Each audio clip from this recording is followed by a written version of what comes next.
especial, Pilar Ortiz Lobillo es traductora de literatura francesa, así como de libros y artículos científicos. Ha traducido, entre otros autores, a Marcel Proust y su primer libro, Los placeres y los días del 99, a Gustave Flaubert, Los tres cuentos, a Charles Baudelaire, a Edgar Allan Poe, Su vida y sus obras, de Georges Perec, Lo infraordinario, en 2008, del Marqués de Sade, Ideas sobre la novela, publicados por la editorial Verde Alago. Sand y Musset, Cartas de amor, con una presentación de François Sagan. Bueno, tiene un sinfín de publicaciones, de traducciones. Ha traducido diversas colecciones de libros infantiles y juveniles. Actualmente trabaja como profesora e investigadora en el Instituto de Investigaciones en Educación de la Universidad Veracruzana, donde coordina la línea de investigación lingüística y didáctica de la traducción. Es doctora en Ciencias del Lenguaje por la Universidad Veracruzana y egresada del Programa de Formación de Traductores del Colegio de México. Durante 3 décadas ha traducido libros para diversas editoriales como el Fondo de Cultura Económica, Larousse, Taurus, Planeta, Diana y Verde Alago. Ediciones sin nombre, Escenología, la Embajada de Francia y la Secretaría de Educación Pública y la editorial de la Universidad Veracruzana, así como subtítulos de películas para el Instituto Francés de América Latina.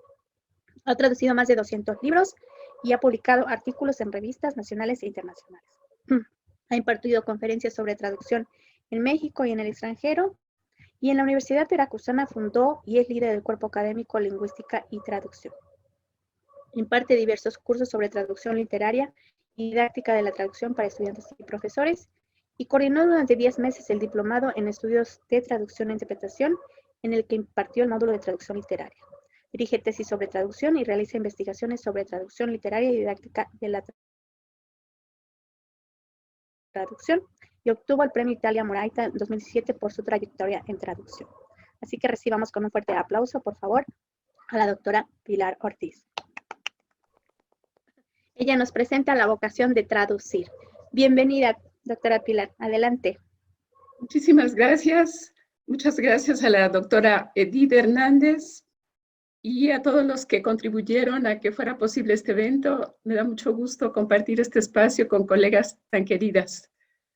Hoy vamos a hablar de la vocación de traducir y del vínculo que establecieron con la traducción Jorge Luis Borges, Julio Cortázar y Carlos Fuentes. La vocación se relaciona con los anhelos y con todo aquello que resulta inspirador para cada persona. Implica descubrir quién soy, cómo soy, a dónde quiero ir, y las respuestas marcan nuestra vocación y el camino a seguir.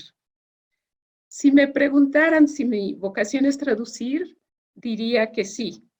He traducido novelas y cuentos y otros temas por más de 30 años, y eso me ha hecho muy feliz. Y además tengo 2 pasiones, la enseñanza y la traducción. Yo estoy de acuerdo con los que piensan que la traducción es una vocación de amor, pero también es una pasión. El traductor es generoso porque no quiere quedarse con el conocimiento y la belleza para sí mismo. Disfruta compartiéndola con los demás. Pero hoy me interesa hablar de la relevancia de la traducción en la formación de un escritor y de la relación que se establece entre escribir y traducir. No pretendo hacer un análisis exhaustivo del tema, ya que no terminaría de comentar todos los nexos que tienen los escritores con esta disciplina, y me atrevo a decir que hay escritores que están en deuda con la traducción por lo mucho que les aportó. Para empezar, recordaremos cómo fue que surgió en Borges el interés por la traducción. Él nació en Buenos Aires el 24 de agosto de 1899 y aprendió inglés a muy corta edad, ya que sus padres le hablaban en español y en inglés.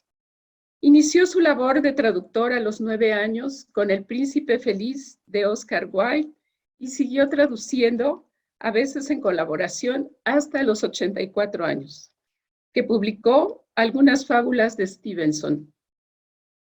Borges no permitió que la ceguera le impidiera su labor de traducción, aunque perdió la vista a los 55 años. El escritor relata que su abuela materna era inglesa y su padre le inculcó una educación basada en la cultura británica. La madre de Borges era de origen argentino, pero también fue influida por la cultura de su esposo y con los años se convirtió en una inagotable traductora. Hasta la fecha, existe la duda de si Un cuarto propio de Virginia Woolf fue traducido por Borges o por su madre. Por otra parte, también la biblioteca de la casa paterna abundaba en libros en inglés, donde Borges encontró varias obras que tomó como referente de su propia escritura. Durante toda su vida, Borges se dedicó a escribir y a traducir del inglés, del alemán y en algunas ocasiones del francés. Tradujo, entre otras obras, La Metamorfosis de Kafka, Las palmeras salvajes de Faulkner, Las crónicas marcianas de Ray Bradbury, La piedra lunar de Wilkie Collins y La humillación de los Normour de Henry James. Para Borges, reproducir el original en la lengua de llegada no era el objetivo de la traducción. Él elogiaba aquellos trabajos que le guardaban el debido respeto al original y se permitían todas las licencias creativas a la hora de llegar a buen puerto. Borges estaba muy consciente de que el cambio de código lingüístico podía generar pérdidas, aunque sostenía que dichas pérdidas a veces eran necesarias. De acuerdo con lo anterior, Patricia Wilson, de un modo que podría parecer provocación para establecer una discusión, afirma: nadie traduce como Borges, pero aclara que no se trata de indicar superioridad, aunque podría serlo, si tomamos en cuenta que desde los 9 años el escritor tradujo a Oscar Wilde. La autora nos comenta que Borges pertenece a una tradición que concibe a la práctica de la traducción de manera diferente, aunque una traducción de Borges tal vez no pasaría una prueba editorial. Y es que Borges se tomaba muchas libertades. Se cuenta que cuando traducía un texto solía cortar todo aquello que no era de su agrado. Pero es Borges. No me imagino un traductor común haciendo tal cosa porque no volverían a contratarlo. Les voy a contar un ejemplo de una historia que nos comparte Efraín Cristal en su artículo Borges y la traducción, donde nos cuenta lo que hizo Borges para traducir La carta robada de Edgar Allan Poe, la cual realizó en colaboración con Adolfo Bioy Cázares. Borges y Bioy modificaron el cuento de Poe porque Borges consideraba que su estilo es un poco tosco y que la traducción de Baudelaire al francés de los cuentos de Poe supera al original. Quizá eso explica los procedimientos con los que Borges y Bioy retocaron el estilo. Voy a señalar 3 de ellos. Encuentran sinónimos para traducir las repeticiones de Poe. Así, por ejemplo, traducen la palabra odd, a veces como raro, y otras como extraño. Cortan secciones innecesarias, en su opinión, y simplifican las largas y a veces confusas perífrasis de Poe para quedarse con los datos esenciales, como en el ejemplo que les voy a mostrar. Ustedes lo leen en inglés y yo en español. Lo sabemos, por el carácter del documento y por el hecho de no haberse ya producido ciertos resultados que surgirían si el documento no estuviera en el poder del ladrón. Para empezar, se observa que el texto es más pequeño que el original. Y Borges decía que hay que practicar la traducción como si fuera una forma de escritura originaria, o bien incorporar la traducción en la creación de textos, porque es una manera de crear literatura importante. Borges comenta en las 2 maneras de traducir que las dificultades de la traducción son múltiples, porque cada palabra tiene una significación peculiar que puede ser connotativa o arbitraria, y que el sentido de una palabra no es lo que vale, sino su ambiente, su connotación y su ademán. A Borges no le interesaba escribir sobre la traducción, más bien le interesaba su utilidad, porque pensaba que podía apoyarse en ella para conocer los procedimientos literarios. y decía: no hay un buen texto que no parezca invariable y definitivo si lo practicamos un número suficiente de veces. El Quijote, debido a mi ejercicio congénito de español, es un monumento uniforme. La Odisea, gracias a mi oportuno desconocimiento del griego, es una librería internacional.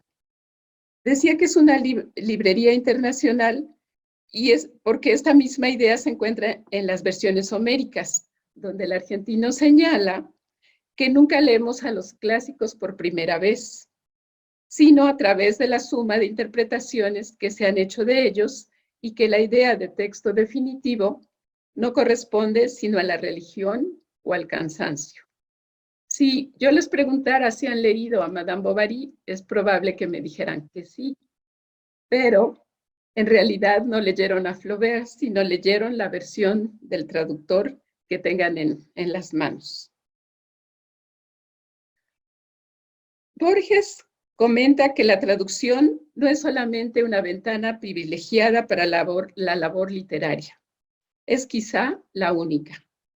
Y en esta conclusión, Borges demuestra su humildad porque los triunfos de la traducción son invisibles. A continuación, les contaré sobre Julio Cortázar.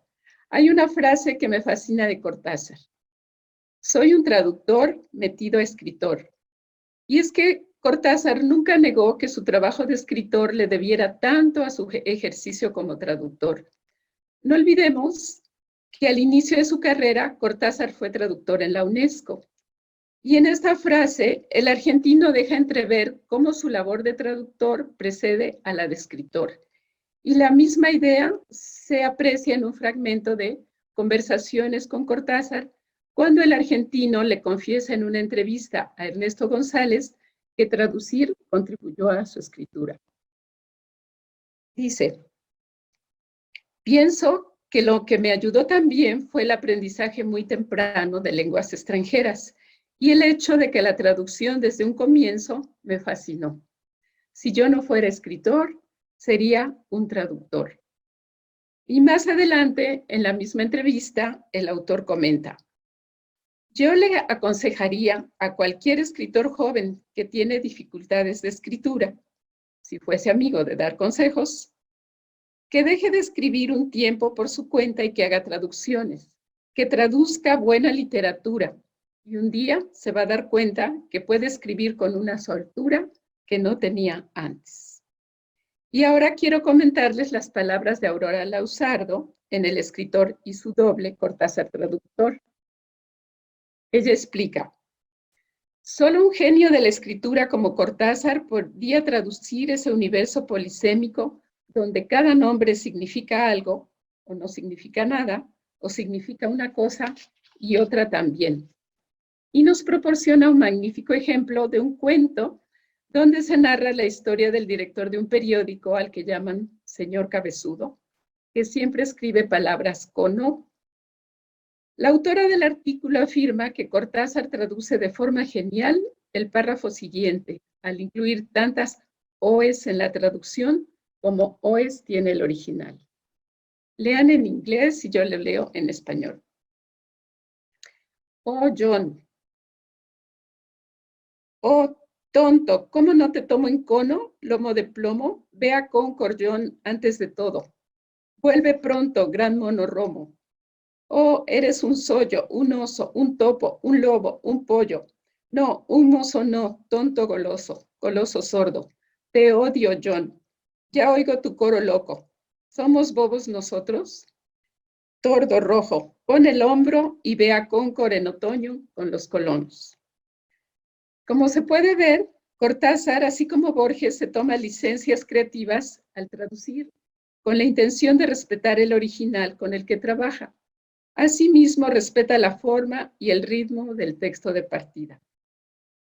El resultado es un párrafo traducido cuyo logro estilístico se puede apreciar en la eufonía de cada frase que reproduce las OEs del original.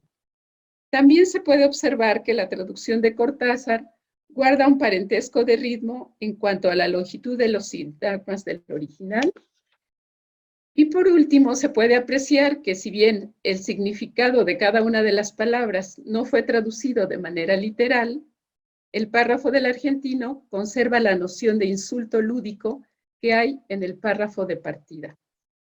En consecuencia, es fácil imaginar lo que han padecido los traductores de Cortázar. Dicen que el escritor era muy exigente con sus traductores, ya que debían tener una competencia creativa que les permitiera jugar con las palabras. Diego Tomasi, autor de Cortázar por Buenos Aires por Cortázar, nos dice: Julio Cortázar no podría haber sido quien fue si no hubiera pasado sus 69 años de vida en compañía de muchos traductores. Decir Cortázar y los traductores es como decir Cortázar ante su propia vida. Ya casi para terminar, quiero hablarles un poco de Carlos Fuentes, que si bien no se dedicó a la traducción de manera profesional, sí traducía sus propios textos. Como su padre era un diplomático, debido a su trabajo tenía que viajar continuamente por varias capitales del mundo. Y el escritor tuvo una formación cosmopolita que le permitió aprender inglés y francés desde muy temprana edad. El conocimiento de estas lenguas, en especial del inglés, dio lugar a que Fuentes pudiera establecer una relación muy cercana con uno de sus traductores, Alfred McAdam, y con David Rieff, su editor en Nueva York. Y ahora les voy a contar lo que dice Alfred McAdam sobre su experiencia de traducir al inglés el libro Cristóbal Nonato y de su viaje con Fuentes a Tepoztlán para traducir juntos. Y empieza con una pregunta. ¿Los traductores nacen o se hacen? Probablemente, como tantos amigos nuestros, son accidentes. Yo, para no ir más lejos, llegué a ser traductor de Carlos Fuentes o traductor a secas. No nací traductor, porque ¿qué niño dice, mamá, cuando sea grande quiero ser traductor? McAdam nos cuenta que conoció a Carlos Fuentes en 1976 en Nueva York, cuando le pidieron que lo entrevistara para la radio. Y esas entrevistas le permitieron familiarizarse con alguna de las voces de Carlos Fuentes, su voz íntima para hablar de la creación, su voz política, su voz de crítico, y de manera que cuando se enfrentó por primera vez con un texto literario, de Fuentes tenía ya en la memoria un archivo de voces suyas. El traductor comenta que en 1983 fue a Oklahoma a un simposio sobre Carlos Fuentes. Entonces Fuentes estaba escribiendo Cristóbal Nonato y leyó el primer capítulo que él mismo había traducido al inglés. Más tarde, McAdam dirigía la revista Review en Nueva York y pensó que sería formidable publicar ese primer capítulo de Cristóbal Nonato que Fuentes había leído en Oklahoma. Fuentes estuvo de acuerdo y se lo mandó diciendo: si quieres, échale un vistazo y corrige detalles. McAdam relata: cometí el error de tomar sus instrucciones excesivamente al pie de la letra y sugerí algunos cambios. Decir que mis sugerencias no le gustaron sería como decir que la Segunda Guerra Mundial fue un malentendido. Publiqué el texto con sus erratas originales y entonces algunos amigos caritativos me confirmaron, por supuesto, que Fuentes me tenía por un imbécil. 3 años después, McAdam llamó a Fuentes pensando que ya había olvidado su intervención desastrosa en Cristóbal Nonato, y Fuentes le dijo: Alfredo, he estado pensando en ti. Fuentes pensaba en McAdam como el traductor de Cristóbal Nonato porque su antiguo traductor estaba ocupado. McAdam acababa de traducir un par de libros de Mario Vargas Llosa y el libro de Fuentes le fascinaba, aunque no sabía si podía traducirlo. La ironía mayor, sin embargo, era que le daban solo 9 meses para terminar la traducción. Entonces McAdam y el editor tuvieron que venir a México. Fuentes había conseguido una casa con piscina y cocinera en Tepoztlán y allí pasaron los tres una semana revisando el texto, leyéndolo en voz alta 10 horas por día. El sistema de trabajo en Tepoztlán fue así. Macadam y el editor leían en voz alta la traducción mientras Fuentes miraba el original. Los tres podían hacer preguntas o comentarios libremente, así que el editor podía matar dos pájaros de un tiro, interrogar al traductor y al autor al mismo tiempo. Macadam relata: a veces yo me equivocaba. Es imposible traducir un libro como Cristóbal Nonato en 9 meses sin cometer errores. A veces el texto original estaba equivocado, con líneas saltadas, nombres trastocados, y otras veces Fuentes se había olvidado de lo que había querido decir en un pasaje. Y en aquellos momentos no éramos sino lectores de otro autor cuya novela tratábamos de reconstruir.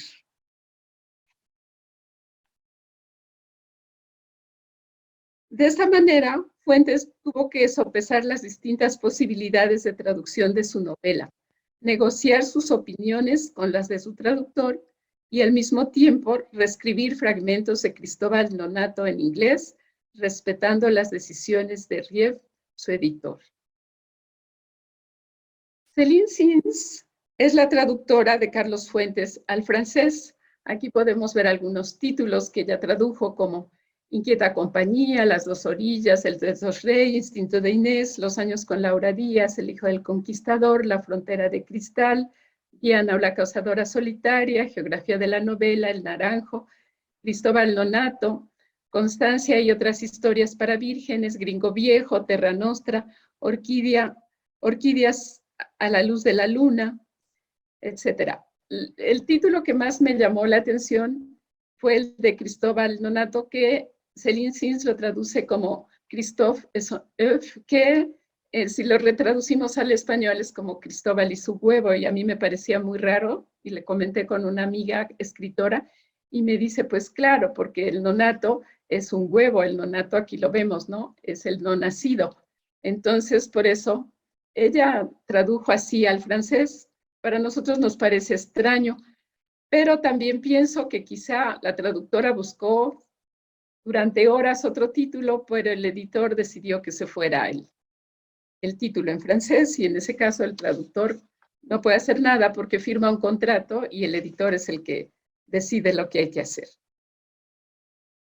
También la traductora literaria Denise Krieper, en su artículo La Malinche, 3 paradigmas de traducción, comenta otro libro de Carlos Fuentes, donde se destaca la importancia de la traducción, y la autora se refiere al naranjo, en concreto al cuento Las dos orillas, donde Fuentes escribe: para la conquista del territorio azteca era necesaria la Malinche, que traducía del maya al náhuatl lo que Aguilar había traducido del español al maya.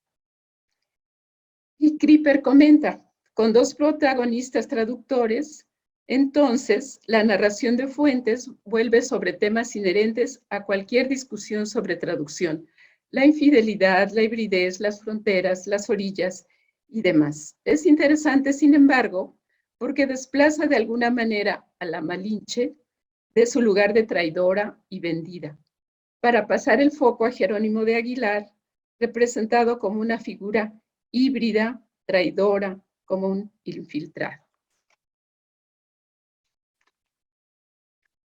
A manera de conclusión, les recordaré que los escritores como Borges y Cortázar abrevaron en la traducción antes de ser escritores. Para Borges, la traducción siempre forma parte del trabajo de un escritor. Son 2 actividades que se nutren: practicar la traducción como si fuera una forma de escritura originaria, o incorporar la traducción en la creación de textos, es una manera de crear literatura importante. Cortázar decía que era un traductor metido a escritor, y que si no fuera escritor sería traductor. Fuentes no tradujo para publicar, pero mantuvo una relación muy cercana con sus traductores. Hemos visto que los traductores dejan su sello personal en la obra traducida. Son los que seleccionan equivalencias, aportan soluciones propias a las diversas dificultades que surgen en el proceso de la traducción, y en resumen, vuelven a escribir la obra en la lengua de llegada. Por eso mi querido amigo Arturo Vázquez dice: que el traductor es un escritor y, además, que el traductor es un autor. Y es que traducir bien no solo requiere un conocimiento profundo de la lengua de origen y de la lengua meta, requiere un talento especial para crear un lenguaje que facilite la recepción de la obra. En la vuelta a Julio Cortázar en 80 preguntas, una entrevista de Hugo Guerrero, encontramos: la gran lección de Borges no fue una lección temática, ni de contenidos, ni de mecánicas. Fue una lección de escritura. La actitud de un hombre que frente a cada frase ha pensado cuidadosamente no qué adjetivo ponía, sino qué adjetivo sacaba. Pienso que las palabras de Cortázar sobre Borges también podrían aplicarse a cualquier traductor literario. Muchas gracias.